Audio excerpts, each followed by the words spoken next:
আসসালামু আলাইকুম রহমতুল্লাহি বারাকাতু। আমার প্রিয় ছাত্রছাত্রীবৃন্দ, আপনারা সবাই কেমন আছেন? আলহামদুলিল্লাহ, আল্লাহর রহমতে আমিও ভালো আছি।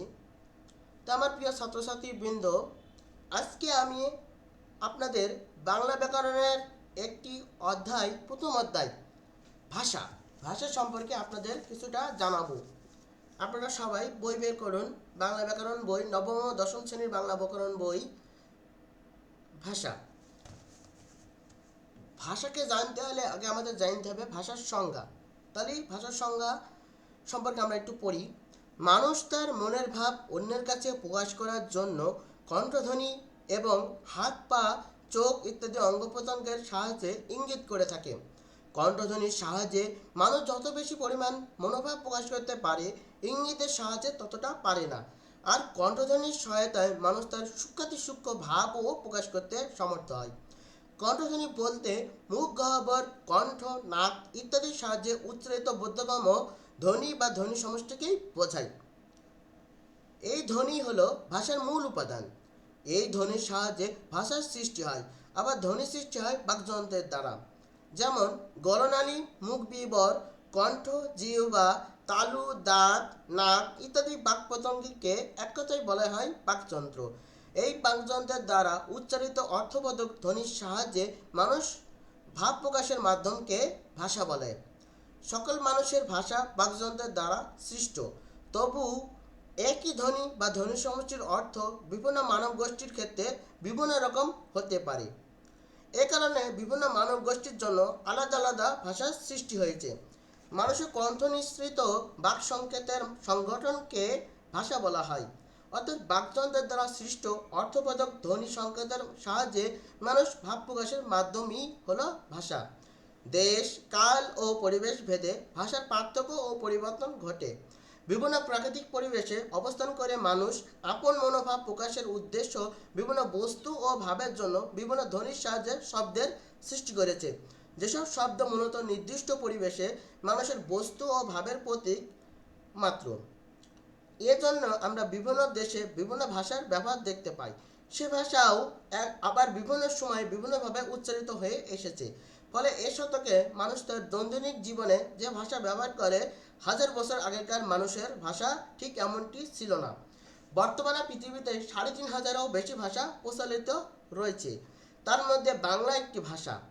ভাষাভাষী জনসংখ্যার দিক দিয়ে বাংলা পৃথিবীর চতুর্থ বৃহত্তম ভাষা। বাংলাদেশের অধিবাসীদের মাতৃভাষা হলো বাংলা। বাংলাদেশের ছাড়াও পশ্চিমবঙ্গের জনসাধারণ এবং ত্রিপুরা, বিহার, উড়িষ্যা ও আসামের কয়েকটি অঞ্চলের মানুষের ভাষা বাংলা। এছাড়া যুক্তরাষ্ট্র ও যুক্তরাজ্য সহ বিশ্বের অনেক দেশে বাংলাভাষী জনগণ রয়েছে। বর্তমানে পৃথিবীতে প্রায় ৩০ কোটি লোকের মুখের ভাষা হলো বাংলা। বাংলা ভাষারীতিকে তিনটি ভাগে ভাগ করা যায়, যেমন কথ্যরীতি, চলিত রীতি ও সাধুরীতি। বিভিন্ন ক্ষুদ্র ক্ষুদ্র অঞ্চলের জনগণ নিজ নিজ অঞ্চলের ভাষায় কথা বলে। এগুলোকে বলা হয় আঞ্চলিক কথ্য ভাষা ও উপভাষা। পৃথিবীর সব ভাষারই উপভাষা আছে। এক অঞ্চলের জনগণের মুখের ভাষা অপর অঞ্চলের জনগণের মুখের ভাষার সাথে যথেষ্ট পার্থক্য দেখা যায়। ফলে এমন হয় যে এক অঞ্চলের ভাষা অন্য অঞ্চলের লোকের কাছে দুর্বোধ্য হয়ে ওঠে। উদাহরণস্বরূপ বলা যায়, চট্টগ্রাম অঞ্চলের সাধারণের কথ্য ভাষা দিনাজপুর লোকের কাছে দুর্বোধ্য হয়ে ওঠে।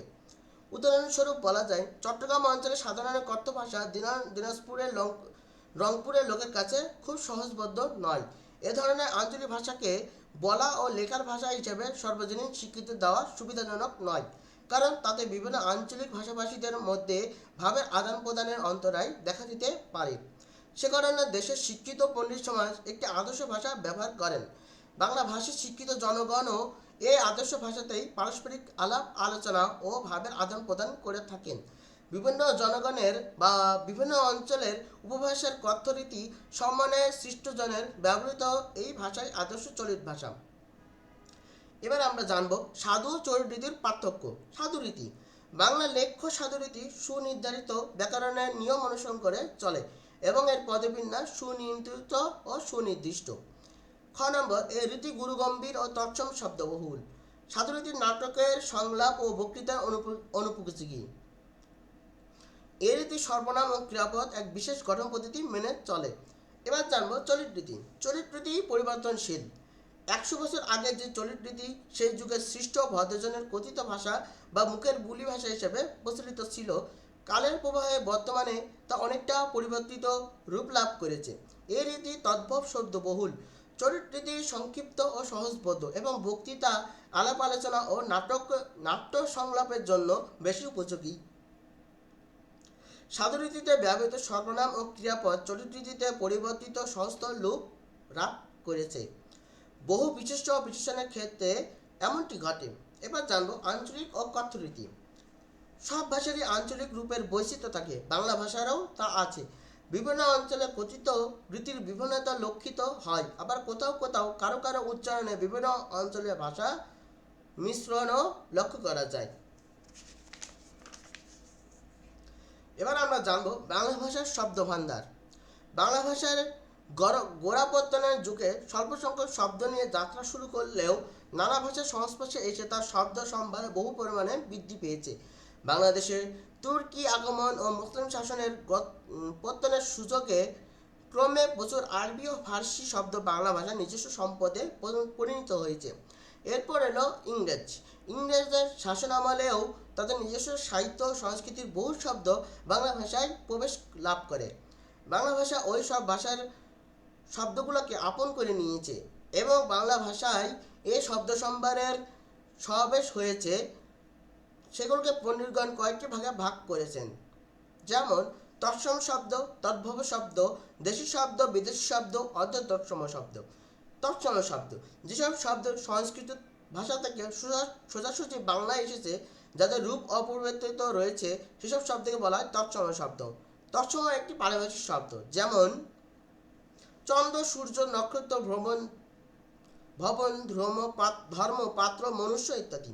তদ্ভব শব্দ যেসব শব্দ মূলত সংস্কৃত ভাষায় পাওয়া যায়, কিন্তু ভাষার স্বাভাবিক বিবর্তন ধারায় প্রকৃতির মাধ্যমে পরিবর্তিত হয়ে আধুনিক বাংলা ভাষায় স্থান করে নিয়েছে, সেসব শব্দকে বলা হয় তদ্ভব শব্দ, যেমন হস্ত, তারপরে হচ্ছে চর্মোয়ার ইত্যাদি। অর্ধতৎসম শব্দ বাংলা ভাষার কিছু সংস্কৃত শব্দ কিঞ্চিত পরিবর্তিত আকারে ব্যবহৃত হয়, এগুলোকে বলা হয় অর্ধতৎসম শব্দ।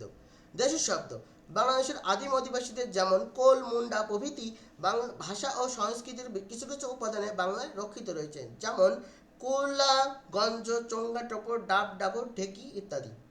বিদেশি শব্দ রাজনৈতিক ও ধর্মীয়, সাংস্কৃতিকগত, বাণিজ্যিক কারণে বাংলাদেশে আগত বিভিন্ন ভাষাভাষী মানুষের বহু শব্দ বাংলায় এসে স্থান করে নিয়েছে, এগুলোকে বলা হয় বিদেশি শব্দ। এবার আছে আরবি শব্দ। বাংলা ভাষায় ব্যবহৃত আরবি শব্দগুলো দুটি প্রধান ভাগে ভাগ করা হয়েছে, ধর্ম সংক্রান্ত শব্দ ও প্রশাসনিক শব্দ। এগুলো আপনারা জেনে নেবেন, তবু আমি কিছু ধর্ম সংক্রান্ত শব্দ বলছি, যেমন আল্লাহ, ইসলাম, ইমান, অজু, কোরবানি, কুরআন, কিয়ামত, গোসল, জান্নাত, জাহান্নাম। প্রশাসনিক বা সাংস্কৃতিক শব্দ আদালত, আলেম, ইনসান, ঈদ, উকিল ইত্যাদি। তো আমার প্রিয় শিক্ষার্থী বন্ধু, আজ এই পর্যন্ত। যদি আমার পড়াটি ভালো লেগে থাকে তাহলে লাইক, কমেন্ট এবং সাবস্ক্রাইব করে দিন। ধন্যবাদ।